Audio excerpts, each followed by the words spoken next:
Morning সবাইকে। আজকের video এখান থেকে শুরু করছি। ভিডিওটা একটু অন্যরকম হতে চলেছে। তো যাই হোক, আজকে কিন্তু বারে হচ্ছে মঙ্গলবার।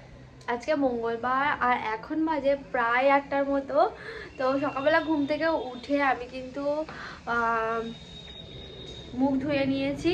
তারপরে এই হলুদের টুকরো, এই হলুদটাকে হানি দিয়ে মিশিয়ে খেতে পারো, এমনি শুধু খাওয়া যায়। এই হলুদটা খুব একটা তিতকুড়ি বা ঝাঁঝালো ভাব নেই, তো বেশ ভালো খেতে। তো তোমাদেরকে একটা জিনিস দেখাই বন্ধুরা, যেটা কিন্তু আমি অনেকদিন থেকে ওয়েট করছি। তো দাঁড়াও, দেখাচ্ছি তোমাকে। তো দেখো বন্ধুরা, ফাইনালি এই গাছটাতে আবার কুড়ি এসে ফুল দিয়েছে এই একটা। তো কি সুন্দর দেখতে লাগছে এই জবা ফুলটা। দেখো, গোলাপ জবা বলে এই জবা ফুলটার নাম। তো সঠিক ঠিক জানি না, তোমরা জানলে কিন্তু অবশ্যই জানিও। নাম জানলে। আমার এত সুন্দর লাগছে, আর এই কালারটা আমার খুব প্রিয়। অরেঞ্জও না, আবার লালও না, কালারটা এত নাইস লাগছে। তোমাদের এই কালারটা কেমন লাগে জানিও কিন্তু। সকালবেলা এখন চা করছে, চা খাবে।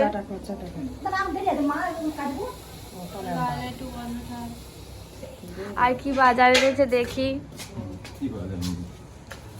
কি বাজার এনেছো? পুঁটি মাছ এনেছে। বাজারে গেলে খালি পুঁটি মাছ আনবে। দেখি, বাহ কি সুন্দর বড় বড় মাছ এনেছে বাবা। এই দেখো, এটা হচ্ছে বাটা মাছ। এটা বাটা মাছ তো, পোনা মাছ। ও, আর এটা মনে হয় কি মাছ জানি না আমি। ফুলকপি আলু দিয়ে ঝোল করার জন্য এনে দিয়েছে। তো এখানে মাছের ঝোল হয়ে গেছে। দেখো, এখানে খাওয়া দাওয়া করে চলে যাবে। ঝোল কেমন হয়েছে বলো?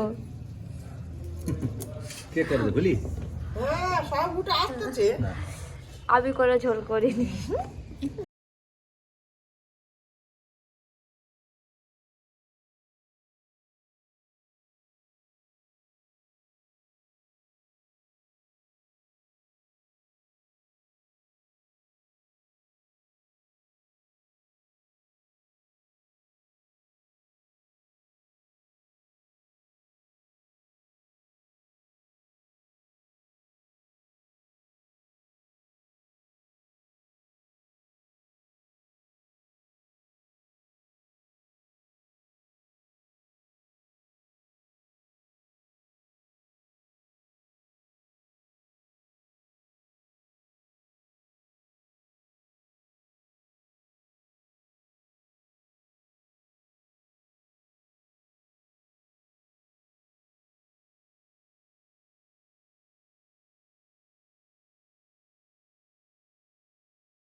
এটা কে কিনে দিয়েছে?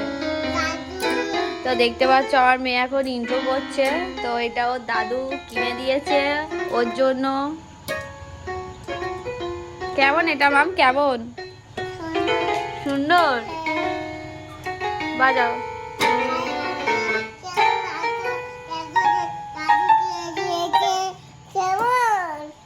সুন্দর, দেখতে দাও।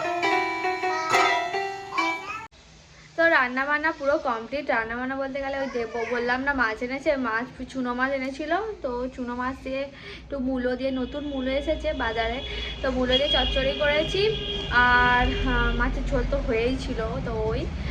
আর ভাবছি মেয়ের জন্য একটু খিচুড়ি করবো, একটু বেশি করে খিচুড়ি করবো, মাছ খেতে ভালো লাগছে না। আর দিদিভাই বললো আর মাছ এনেছিল, মাছগুলো ভেজে রাখতে বললো ডিম আনবো, ডিমের তরকারি করবে। কদিন পর মাছ খেয়ে আর ভালো লাগছে না। আর আজকে যাব একটু বাজারে কেকের অর্ডার দিতে, মানে আর 3 দিন 4 দিন পর হচ্ছে আমার অ্যানিভার্সারি আছে 3 দিন পর। আমার অ্যানিভার্সারির পরের দিন হচ্ছে ফুকুর জন্মদিন, মানে আমার যার ছেলের জন্মদিন। তোমরা দেখে হচ্ছে শুভাঙ্গিনীর দাদার। তো একটা বড় মতো একটা সেলিব্রেশন হবে জন্মদিনে। আর অ্যানিভার্সারিতে সেরকম কিছু করবো না, ইচ্ছে ছিল অনেক কিছু করার, বাট এবারে ওই বছরে হবে না। মেয়েটার শরীরটা প্রচণ্ড খারাপ, তো করার ইচ্ছেও নেই, মনের অবস্থাও খুব একটা ভালো নেই। তো মেয়ে কাছে চলো যাই। তো আজকে বানাবো আমি খিচুড়ি। খিচুড়ির জন্য পুরো সব রেডি হয়ে গেছে, আর ফোনে একটু চার্জ নেই, ওই জন্য ঘরে নিয়ে চলে এলাম।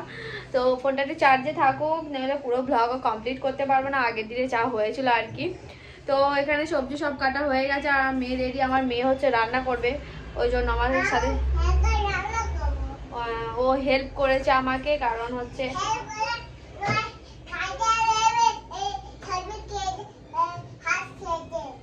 হাত কেটে গেছে ও সবজি কাটতে গিয়ে। তো চলো আমি খিচুড়িটা এমনি মুসুর ডাল দিয়ে করবো, চলো করে নিই। তো মেয়ের জন্য দেখো এখানে ডিমের পোচ করেছি, একটু ডিমের পোচ। আর এখানে খিচুড়ি আমার রেডি হয়ে গেছে, এবার ঢালি দেখি কেমন হয়েছে। বন্ধুরা মেয়ের জন্য খিচুড়ি তো নিয়ে নিয়েছি, আর এবারে ওকে অল্প অল্প করে খাইয়ে দেবো। সব রকম সবজি দিয়ে করা হয়েছে, তোমরা তো দেখলে। মা এসো।